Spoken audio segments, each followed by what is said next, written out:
E nessa noite, eu gostaria de compartilhar com vocês e da gente ler junto uma fração, um pedacinho de uma história de um personagem, o personagem bíblico chamado Elias, para a gente poder tirar algumas lições aí sobre a bênção de Deus, o cuidado dele e o que Deus quer nos mostrar aí ao longo da nossa semana. E para isso eu quero convidar você a abrir a sua Bíblia no livro de 1 Reis. Livro de 1 Reis. A partir do capítulo 1 Reis, a partir do capítulo 1. Vou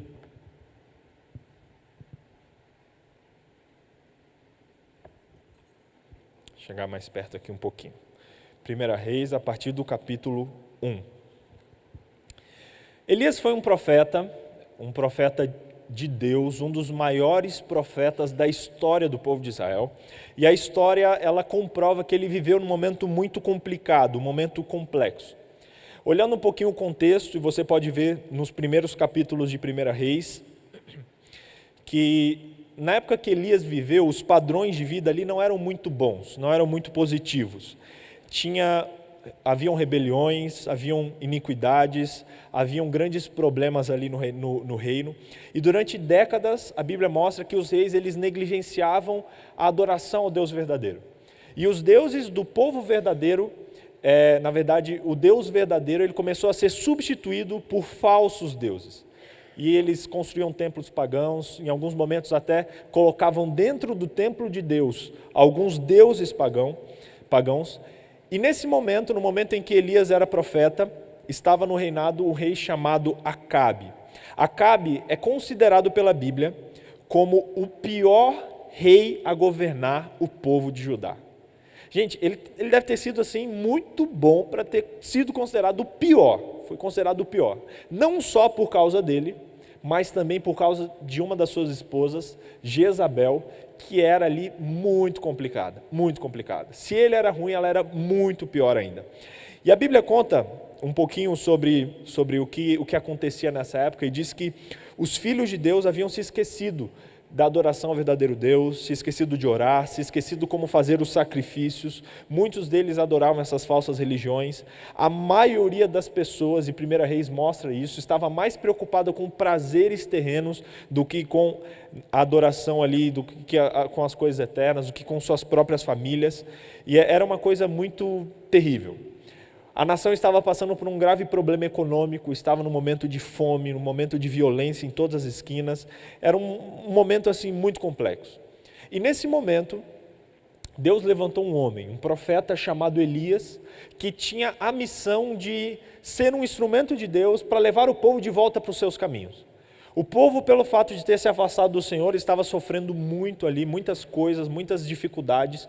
E Elias ele veio como esse homem responsável por ir na contramão de uma nação inteira e defender ali a razão e fazer com que o povo volte-se para o Deus verdadeiro.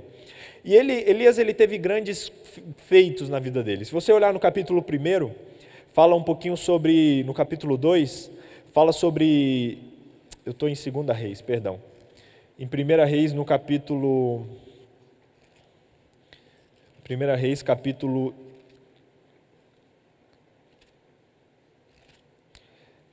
17.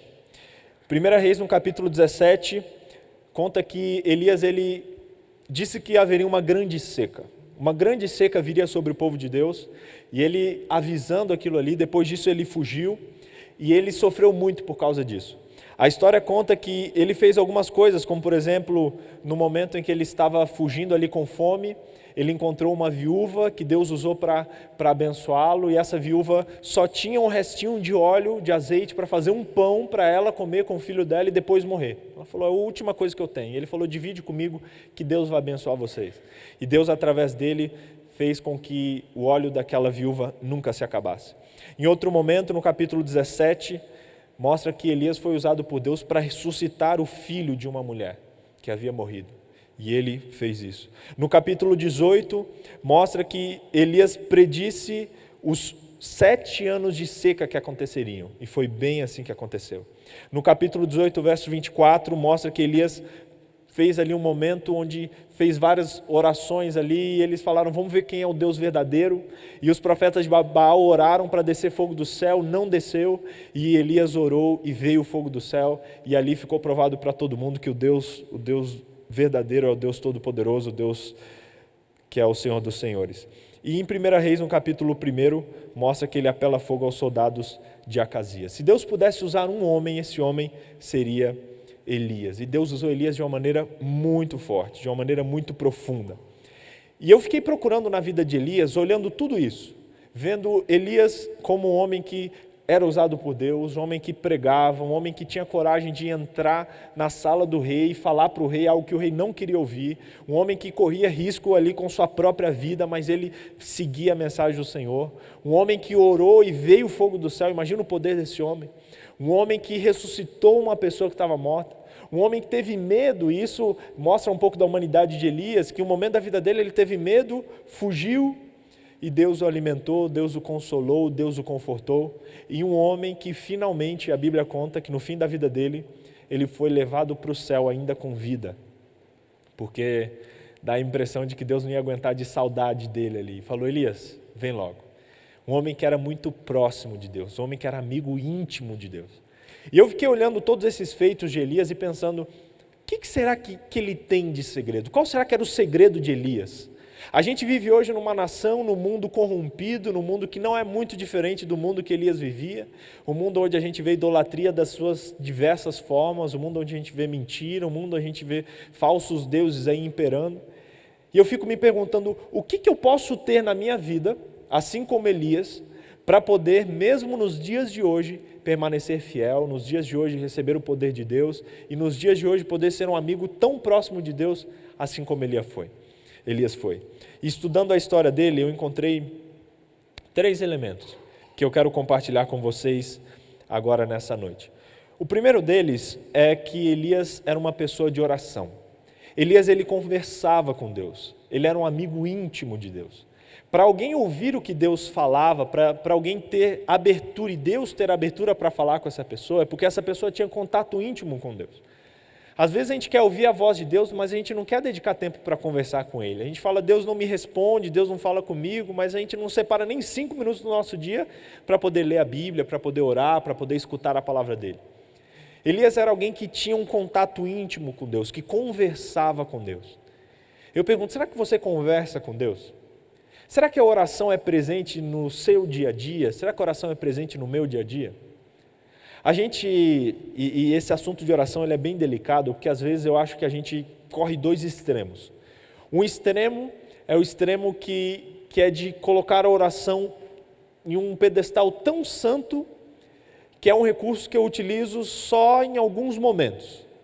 Como, por exemplo, não, só posso orar de tal maneira. Eu trabalhei numa igreja, quando era teologando, que havia um rapaz que ele falava que a única maneira certa de se orar era de joelhos. E ele defendia aquilo ali, conversei com ele um dia, ele tinha os seus motivos ali, isso não tem base bíblica, mas ele acreditava piamente nisso. E eu ficava me perguntando, e se em algum momento você precisar de alguma coisa, você precisar conversar com Deus, talvez não tiver como se ajoelhar, estiver num ônibus, estiver em algum lugar, você não vai conversar com Deus porque não pode se ajoelhar?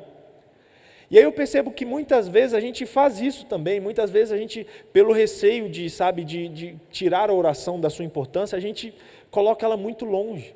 E a gente ora às vezes só quando está na igreja, a gente ora às vezes só com uma linguagem rebuscada, ou às vezes em momentos especiais.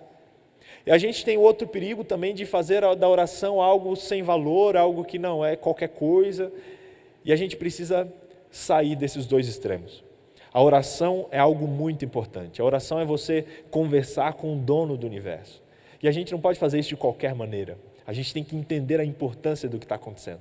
Só que ao mesmo tempo, Deus ele é o dono do universo, é o rei desse universo, mas Ele é o nosso amigo.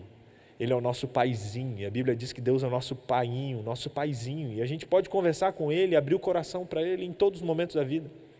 E eu quero encorajar você a desenvolver hábitos de oração, a desenvolver, uma vida de conversa com Deus, a acordar, conversar com Deus, a separar momentos do seu dia para se ajoelhar, a talvez usar momentos do seu dia em que você está trabalhando, mas na sua mente conversando com Deus.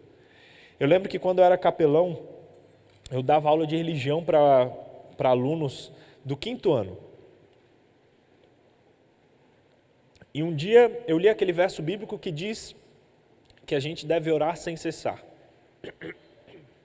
E eu perguntei para eles, o que vocês acham que é orar sem parar, orar sem cessar? Aí a criança, né, e crianças dão respostas incríveis para a gente. Falaram, pastor, não, orar sem cessar é orar em todos os momentos. Falei, não, legal. E eu, em que momentos você pode orar? Quando eu estiver antes de comer. Eu falei, legal. Quando eu for brincar. Eu falei, opa, interessante. Aí outro falou, eu posso orar quando eu for jogar bola. Aí eu falei, jogar futebol? Como assim? Não, eu posso estar lá jogando futebol e na minha cabeça estar conversando com Deus, fazer um gol e falar, Deus, obrigado, olha o gol que eu fiz e tal. E na hora eu dei uma risada e falei, como assim, né? Só que estava certo. Deus não é o nosso amigo, não é o nosso, sabe, o nosso paizinho, não é aquela pessoa com quem a gente pode abrir o coração. Por que não contar essas coisas para Ele também? Às vezes a gente acha que Deus só espera grandes coisas, grandes feitos, não quero que aconteça grandes coisas para eu falar com Deus. Qualquer bobeirinha, teoricamente dizendo, né? Deus já fica alegre, já fica feliz. Os que são pais, que estão presentes, o filho não precisa chegar para você e contar uma história sobre o descobrimento do Brasil para você. Nossa, que legal, meu filho estava conversando comigo. Não. Filho, o que você comeu hoje? Como é que foi na escola? Eu lembro que era criança, eu ficava contando para meus amigos como a gente fazia gols, e o nosso sonho de fazer gol, meu sonho era fazer um gol dando um martelo rodado de capoeira, e a gente ria e tal. Só que isso fortalecia a nossa amizade, era importante para mim naquele momento. E eu quero encorajar você a desenvolver hábitos de oração, a conversar com Deus, separar momentos no seu dia, orar antes das refeições, não aquela oração automática. A gente ora antes das refeições porque comer é algo que a gente faz todo dia. E aí esse hábito é porque a gente sabe que a gente vai comer todo dia, então não, antes de comer vamos orar, agradecer pela comida e já vamos, teoricamente, ter 3 momentos de oração no dia. Só que o ser humano, a gente, né, coloca em tudo rituais, e às vezes a gente fala sem nem perceber. Não sei se você já se pegou comendo e perguntando, será que eu orei mesmo? Isso é um sinal de que a nossa oração está decorada. E eu quero encorajar você a orar mais. Em Tiago, no capítulo 5, e eu convido você a abrir sua Bíblia lá, deixa marcadinho em 1 Reis, mas lá em Tiago, no finalzinho da Bíblia, capítulo 5, verso 16 ao verso 18, tem um versinho que eu gosto muito, eu tenho tentado entendê-lo um pouco mais profundamente, e ele diz assim, Tiago 5, versículo 18, você que está em casa pode abrir aí também sua Bíblia ou uma aba no seu computador para acompanhar. Tiago 5, verso 18 diz assim, confessai, pois, os vossos pecados uns aos outros, e orai uns pelos outros, para serdes curados. Muito pode, por sua eficiência, a súplica do justo. Elias era um homem semelhante a nós, sujeito aos mesmos sentimentos, e orou com instância para que não chovesse sobre a terra, e por 3 anos e 6 meses não choveu. E orou de novo, e o céu deu chuva, e a terra fez germinar os seus frutos. Olha que legal. Tiago, ele dá o mesmo exemplo de Elias. E eu talvez estava contando aqui as grandes coisas que Elias fez, e você falando, nossa, esse Elias é demais. A gente imagina que esses homens de Deus, talvez eles nasceram com uma auréola, ou com algo diferente da gente. E aqui a gente vê Tiago dizendo, falando, olha, confessem os seus pecados uns aos outros, orem uns pelos outros, para que Deus cure vocês. E ele completa dizendo, olha, muito pode ser feito pela oração de um justo. E aí ele dá um exemplo, ele fala, Elias, olha lá Elias. Elias orou, parou de chover. Elias orou, veio o fogo do céu. Elias orou, veio chuva de novo. E a parte que mais me chama a atenção é no verso 17, quando diz que Elias era um homem semelhante a nós, sujeito aos mesmos sentimentos. Olha só. Às vezes a gente é tentado, né, a pensar, não, mas o pessoal daquela época, o mundo era muito mais fácil. Será? A Bíblia diz que Elias era igual a gente, semelhante a nós, os mesmos sentimentos, um homem pecador, um homem falho, um homem com suas limitações, mas que abriu o coração a Deus em súplica, e Deus usou e abençoou muito aquele homem, muitas pessoas através daquele homem. Sabe, irmãos, Deus pode usar a mim e Deus pode usar a você. Deus pode nos usar com nossas falhas, com a nossa vida, com o nosso coração e às vezes com as nossas cabeçadas que a gente dá, mas ainda assim, se a gente abrir o coração a Ele, se a gente conversar com Ele, se a gente criar um relacionamento com Ele, Ele pode nos usar para abençoarmos a vida de muitas pessoas.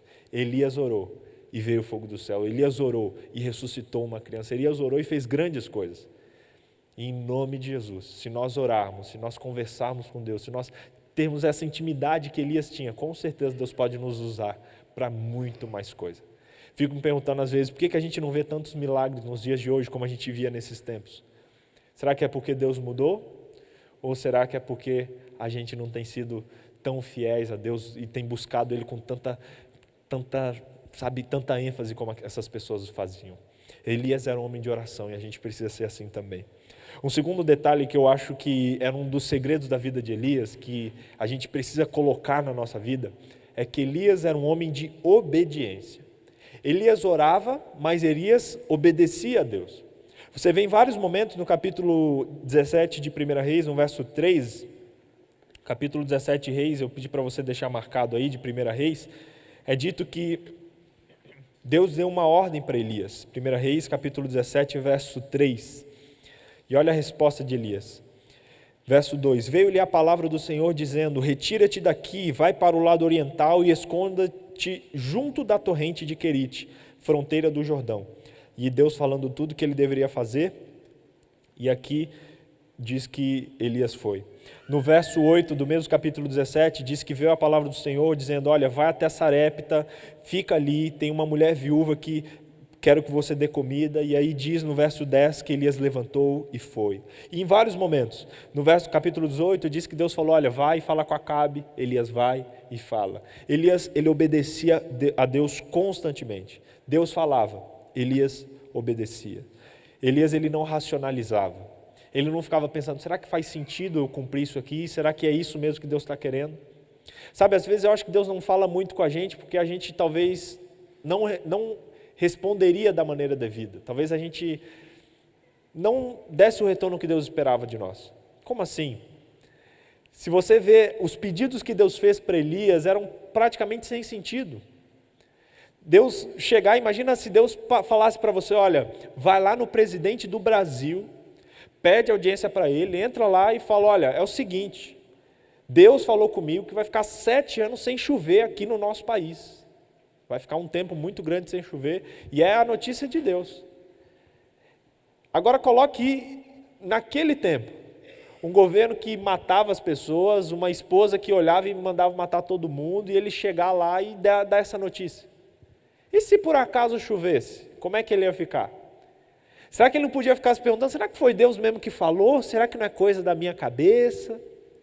Deus fala, ó, vai lá, vai para a beira de um rio, que eu vou alimentar você lá. Vai vir corvo do céu e vai te dar comida. Como assim?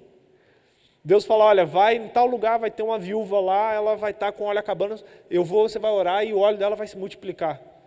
Será que a gente, obedeceria essas ordens de Deus? Elias orava, mas Elias obedecia. Eu não consigo imaginar Elias racionalizando, Elias falando, não, Deus, não, peraí, isso aí não vai dar não. Não, ir lá para a beira de um rio lá e corvinho vai trazer comida para mim? Não, como assim? Desculpa, Deus, mas eu vou levar um lanchinho aqui, uma segurança. Elias não fez isso. Elias orava e Elias obedecia. Será que você tem obedecido a Deus? Será que nas suas orações, as coisas que você tem percebido que Deus fala para você, você tem colocado isso em prática na sua vida? Será que com a leitura da Bíblia, o que você lê, o que você entende, será que você tem obedecido e colocado em prática? Às vezes a gente é meio danado, e como pastor, às vezes algumas pessoas me procuram com algumas perguntas muito curiosas. Uma vez uma pessoa me procurou e falou, pastor, eu quero saber se eu devo me relacionar com tal menino. E eu falei, tá, mas por que você está me perguntando? Como é que é? Ele é assim, assim, assim e tal. E eu falei, olha, de acordo com a Bíblia, de acordo com os princípios que a Bíblia dá de uma pessoa com quem você tem que se relacionar e tal, essa pessoa se enquadra ali no que Deus aconselha? Ela, não, pastor, não se enquadra. Eu falei, então você tem sua resposta. Ela, não, pastor, mas veja bem, vamos conversar comigo aqui. Mas, tem isso, isso e isso, tem esse outro lado. Eu falei, não, legal, parabéns, mas você quer saber o que a Bíblia acha? A Bíblia não acha que tá... Não, segundo a Bíblia não é certo, mas...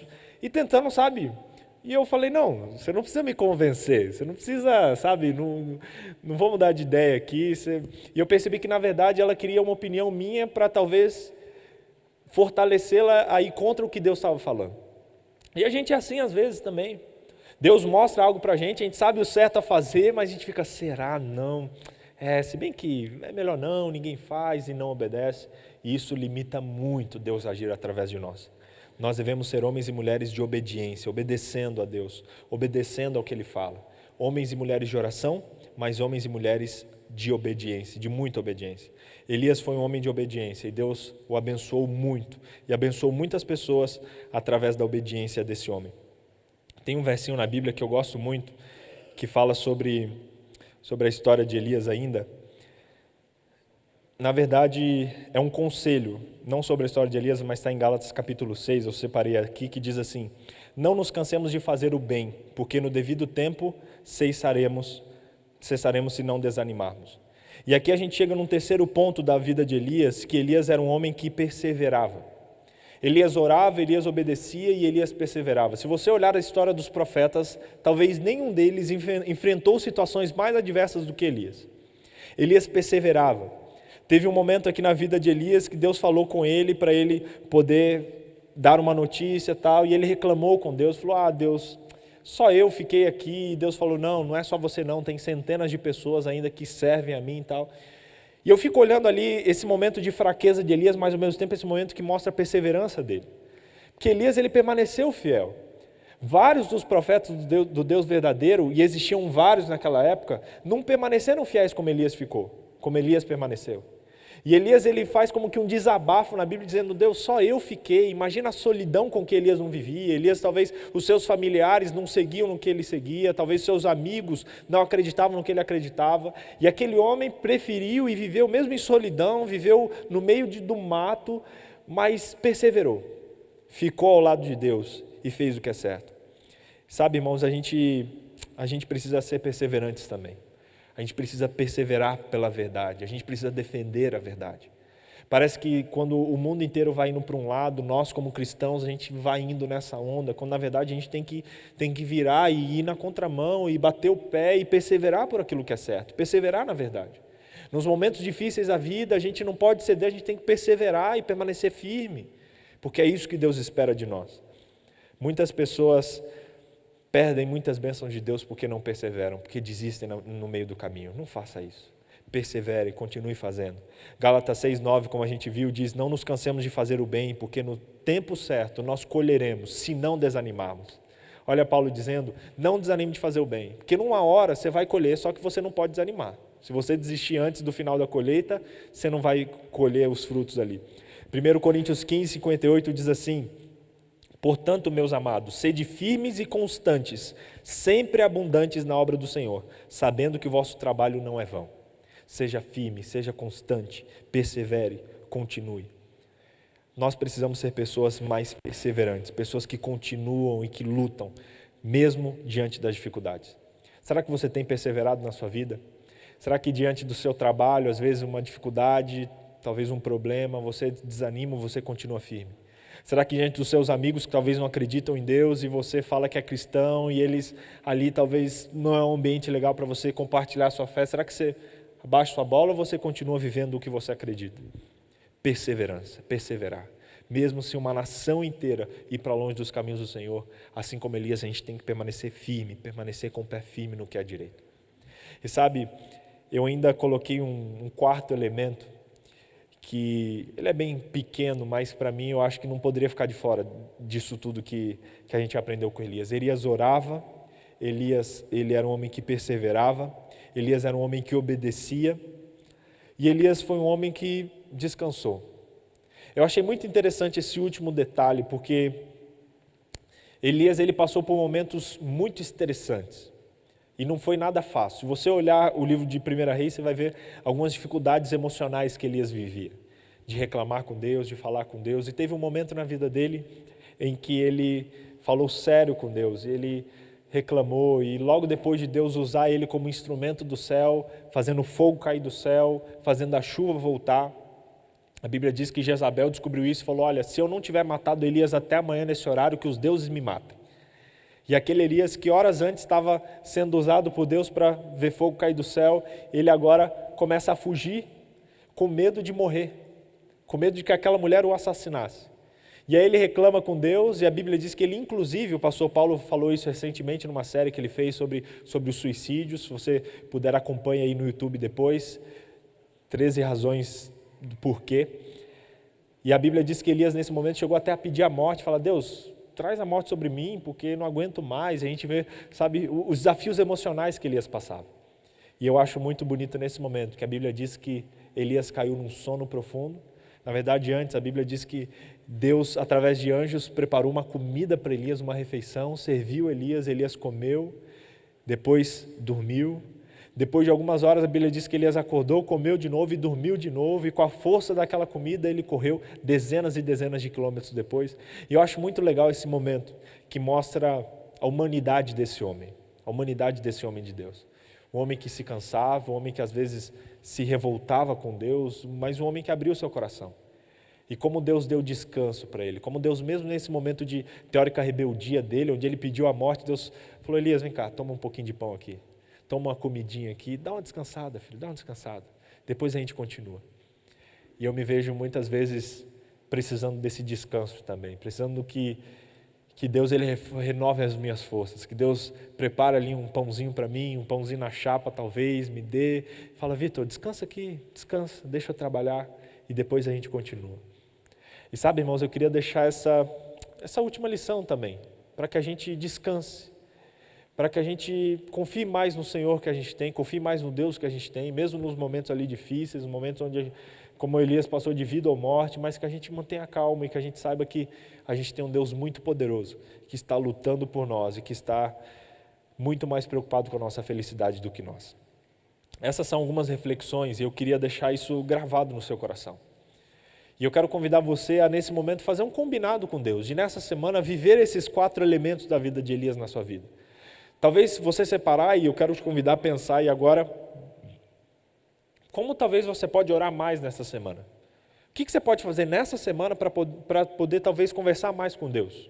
Talvez separar algum momento no seu dia, talvez colocar o despertador para marcar ali para você acordar 5 minutos antes para você fazer uma oração.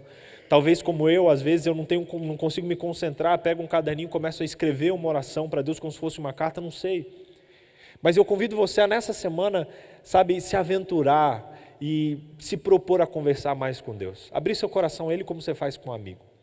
Quero convidar você a obedecer a Deus, esse é o segundo desafio, obedeça a Deus.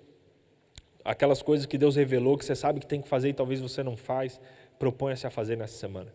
Quero convidar você a perseverar, e talvez se tem alguém aqui nessa noite que está desistindo, que está desanimando, que está passando algum desafio na vida, persevere, não desiste, persista, porque o nosso galardão logo, logo vai chegar. E por fim, eu quero convidar você a descansar. Como assim, pastor? Estamos domingo aí, acabou agora o fim de semana, vamos começar a semana, não pode descansar mais? Descanse no Senhor. Descansar não é apenas dormir, não é apenas fechar os olhinhos ali à noite, descansar é você viver tranquilo, sabendo que tem alguém cuidando das nossas necessidades, cuidando das nossas ansiedades. Ore mais, obedeça mais, persevere mais e descanse mais. São algumas das lições que Elias tem para nos ensinar. E que eu e você, que somos homens e mulheres que não somos diferentes de Elias, que, como a Bíblia disse, temos as mesmas paixões, temos os mesmos sentimentos, temos as mesmas falhas, as mesmas lutas, mas que a gente consiga viver esses princípios na nossa vida e assim sejamos uma bênção para o mundo, assim como Elias foi. E se Deus permitir que logo, logo, quando Ele vier nas nuvens do céu, a gente possa subir para morar do ladinho dEle, assim como Elias está, e a Bíblia diz que Elias está hoje ao lado de Deus, está com Deus, que a gente possa estar logo, logo na presença dEle. Quero perguntar aqui nessa noite, quantos querem colocar esses 4 princípios em prática na sua vida nessa semana? Levante sua mão. Deus abençoe você. Que nessa semana você ore mais, persevere mais, obedeça mais e descanse mais, assim como a Bíblia nos ensina na história de Elias. Quero fazer uma oração, do jeito que você está mesmo. Feche seus olhos e vamos orar. Querido Deus, te agradeço muito por essa história de Elias, que traz muitas lições para nós. E acima de tudo, a gente, nessa noite, quer te pedir que o Senhor nos faça homens e mulheres como Elias. Queremos orar mais, conversar mais contigo, mesmo nessa nossa rotina agitada. Ajuda-nos a separar tempo, a sermos lembrados a todo instante de abrir o nosso coração para você. Peço também que o Senhor nos ajude a ser mais obedientes, Cada um dos que estão aqui sabem talvez algumas decisões que precisam tomar, algumas coisas que o Senhor já revelou que quer que eles façam e talvez tenham deixado para depois. Nessa noite nós nos comprometemos a te obedecer mais. Queremos também perseverar e pedimos aqui que o Senhor renove as nossas forças, que o Senhor fortifique o nosso coração, para que a gente continue a luta, continue vivendo nesse mundo, para que logo, logo a gente alcance o galardão aí no céu. Pedimos também que o Senhor nos ajude a nessa semana descansarmos, fugirmos da ansiedade, fugirmos do estresse, fugirmos das preocupações dessa vida, entendendo e percebendo que temos um Deus que cuida de tudo isso para nós. Por favor, Pai, faça de cada um de nós, homens e mulheres, como Elias. É o nosso pedido e a nossa oração nessa noite. Em nome de Jesus, amém. Amém. Que o Senhor nos abençoe nessa semana. Amém.